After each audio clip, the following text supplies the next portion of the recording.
straight to the airport. Oh my God. Ya Rab. Iran के जिस drone ने इस वक्त में मिडिल ईस्ट में तहलका मचाया हुआ है, उसी ड्रोन की सहायता से ईरान ने दुबई के एयरपोर्ट पर हमला बोल दिया है। Straight ये to the तस्वीरें आप देखिए, ये तस्वीरें निकल करके सामने आई हैं दुबई से, और दुबई इस वक्त में पूरी दुनिया को ये बताने की कोशिश कर रहा है कि हमारे यहाँ पर कुछ भी नहीं है, युद्ध जैसी कोई स्थिति नहीं है, सब कुछ नॉर्मल है, यहाँ पर एयरपोर्ट वर्किंग है, यहाँ पर Ya Rab.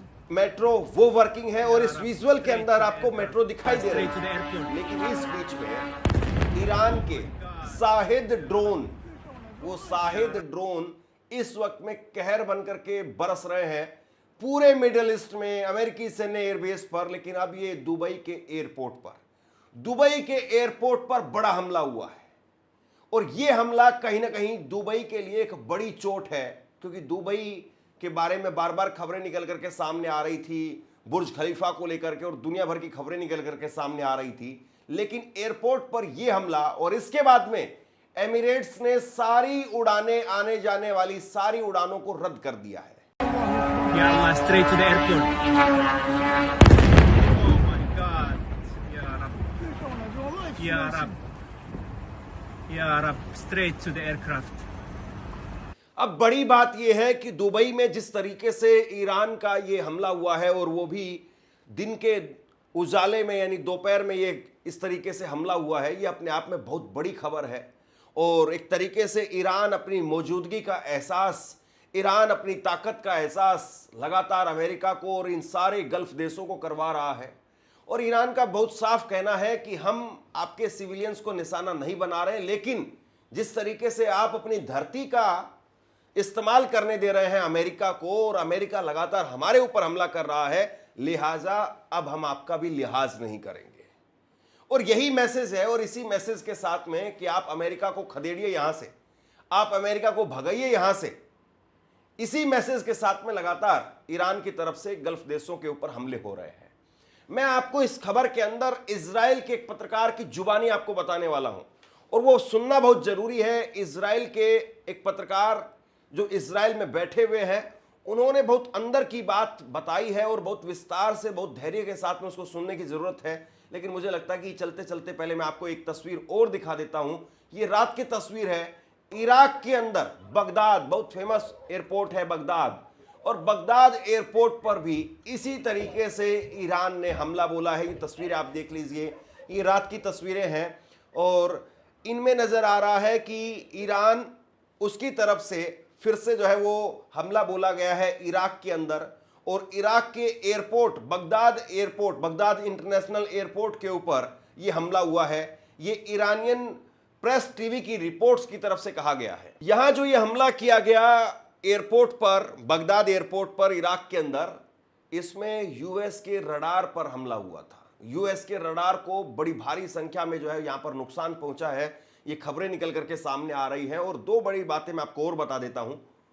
सीएनएन की एक रिपोर्ट बताती है, आप अपनी स्क्रीन पर देखिए, सीएनएन की एक रिपोर्ट, उसने बहुत विस्तार से इस पर स्टडी की है, और उसमें कहा गया है कि जो हमला हुआ था, जिसकी वजह से तकरीबन 160 स्कूली बच्चियां वो मारी गई थी, वो हमला पूरी तरह से अमेरिका की वजह से हुआ। अमेरिका ने वो हमला सोची समझी रणनीति के तहत किया, और बाकायदा इसमें मैप्स के जरिए दिखाया गया है कि जो हमला किया गया वो एयरपोर्ट के पास में एक स्कूल था, उस स्कूल पर हमला किया गया था, और उस स्कूल में तकरीबन 160 स्कूली लड़कियां, उनकी मौत हो गई।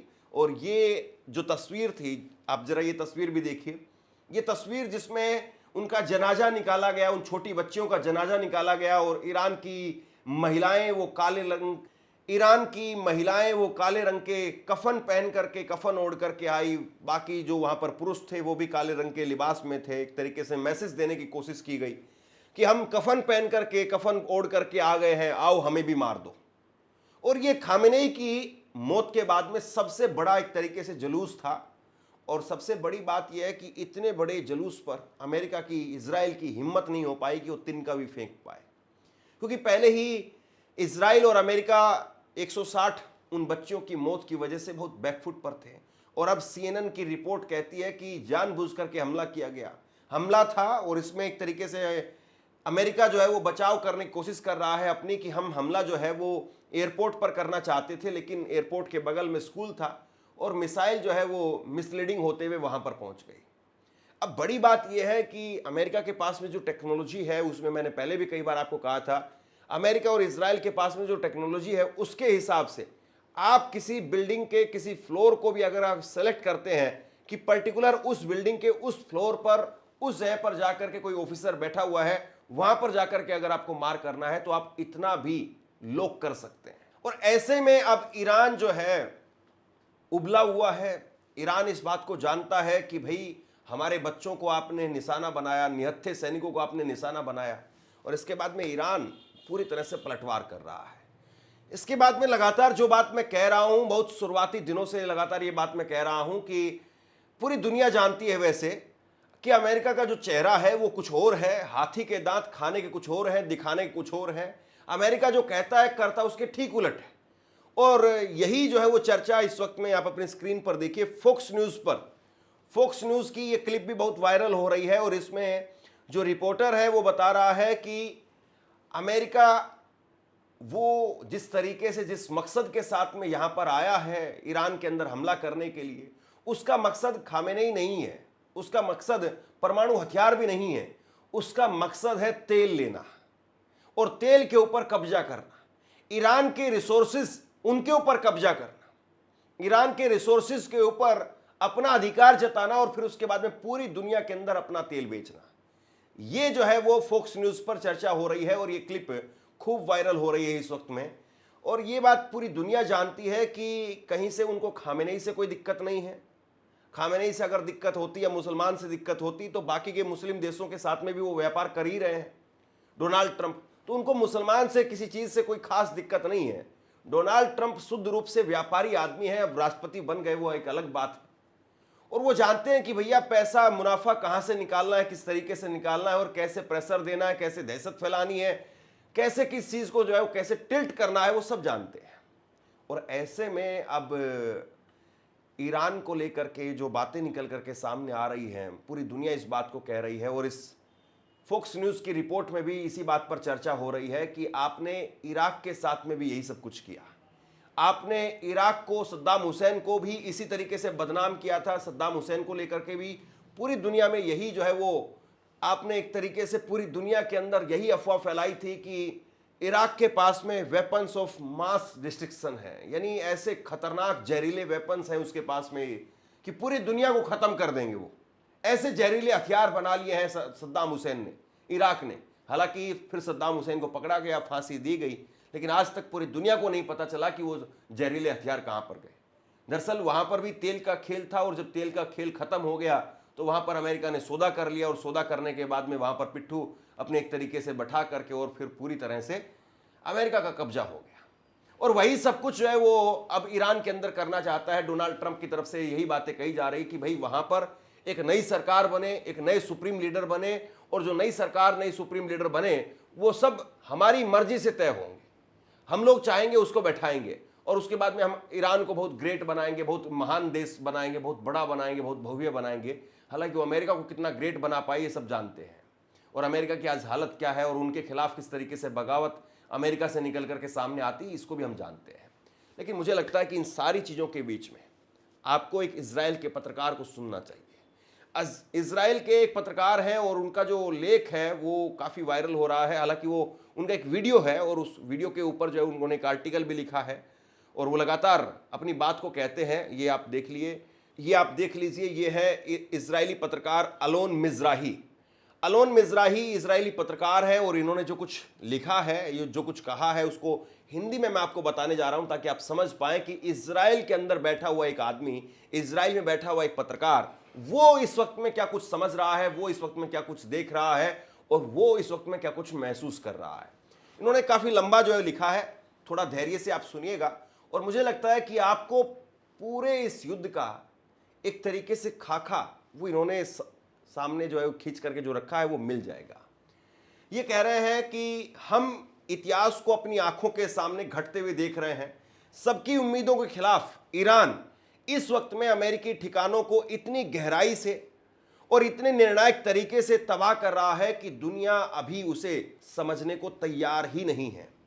सिर्फ 4 दिनों के युद्ध में इन्होंने जो ये बात लिखी थी, ये जब 4 दिन का युद्ध हो गया तभी 3 दिन का समय जो है और बीत चुका है। इन्होंने कहा कि सिर्फ 4 दिनों में ईरान ने इस पूरे इलाके में अपनी फौज की पकड़ का दायरा वो बढ़ा लिया है। ईरान ने दुनिया के सबसे कीमती और सबसे महंगे फौजी ठिकानों, साधनों और उपकरणों को निशाना बना करके तबाह कर दिया है।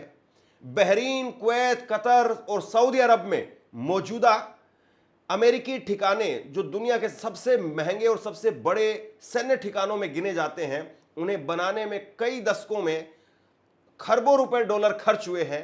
यानी 30 साल से ज्यादा सैन्य खर्च का एक बड़ा हिस्सा वो धुएं में उड़ता हुआ दिखाई दे रहा है।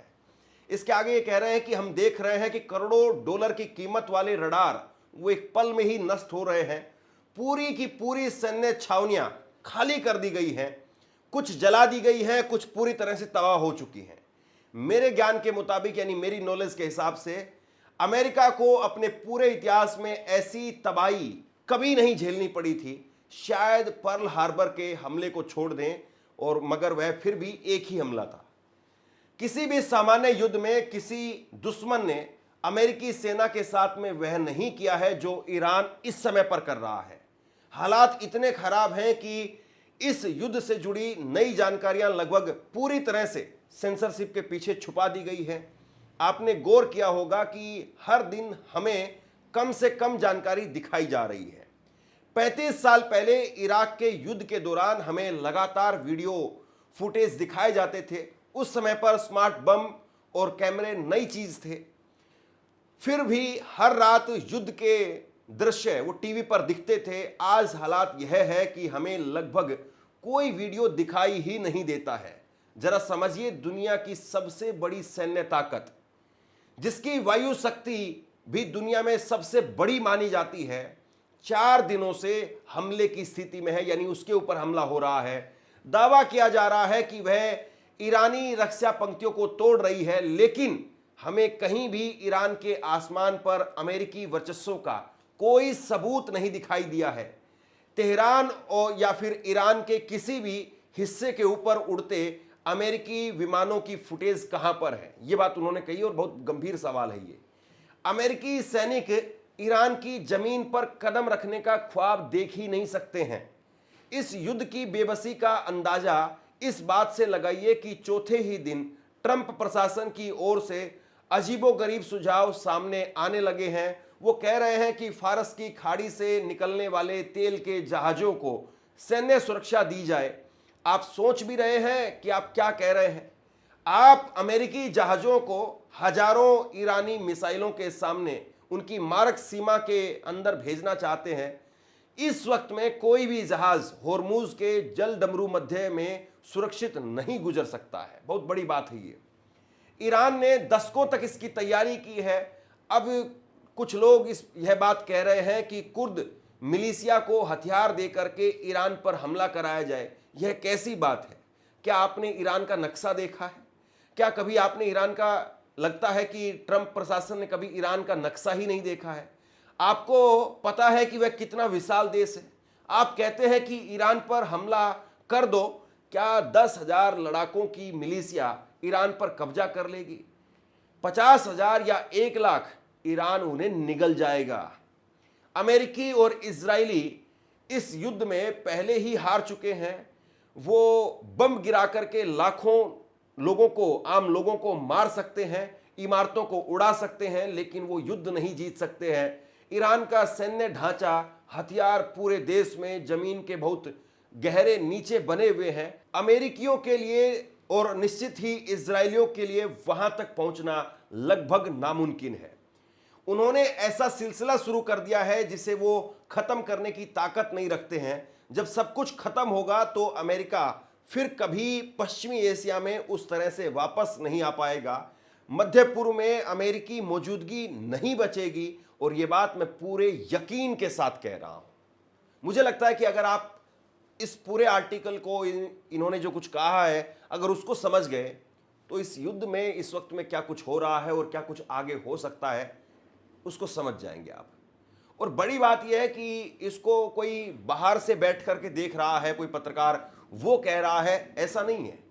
इस बात को वो शख्स कह रहा है, वो पत्रकार कह रहा है जो इस वक्त में इजराइल में बैठ करके इस पूरे सिनेरियो को देख रहा है, सुन रहा है, समझ रहा है। पैसे दे करके आप भले ही कितनी ही वीडियोस, कितने ही जो है वो इवेंट्स वो आप वायरल करवा दें, कितने ही इवेंट्स को सोशल मीडिया पर उनको फैला दें, लेकिन जो हकीकत है वो निकल करके सामने आ रही है। और एक बात आप और भी महसूस कीजिए कि इजराइल के अंदर बैठ करके इतनी बड़ी बात कहना, ये कितनी बड़ी बात है अपने आप में। भारत में आपको याद होगा जब ऑपरेशन सिंदूर की बात चल रही थी, उस वक्त में एक प्रोफेसर साहब थे और उन्होंने जरा सी 1-2 लाइनें लिख दी थी और उसके बाद में उनकी गिरफ्तारी हो गई थी। अब पता नहीं कि इन पत्रकार के साथ में क्या होगा, लेकिन इन्होंने कई बड़ी बातें कही हैं और मुझे लगता है कि आपको समझ में आ जाना चाहिए कि आखिरकार वहां चल क्या रहा है। यह बात सच्चाई है कि अमेरिका की तरफ से वहां के युद्ध मंत्री ने कहा कि अगले 1 हफ्ते में हम कब्जा कर लेंगे, और यह बात कहे हुए भी 3 दिन से ज्यादा बीत चुके हैं, लेकिन अभी तक कुछ हो नहीं पाया है।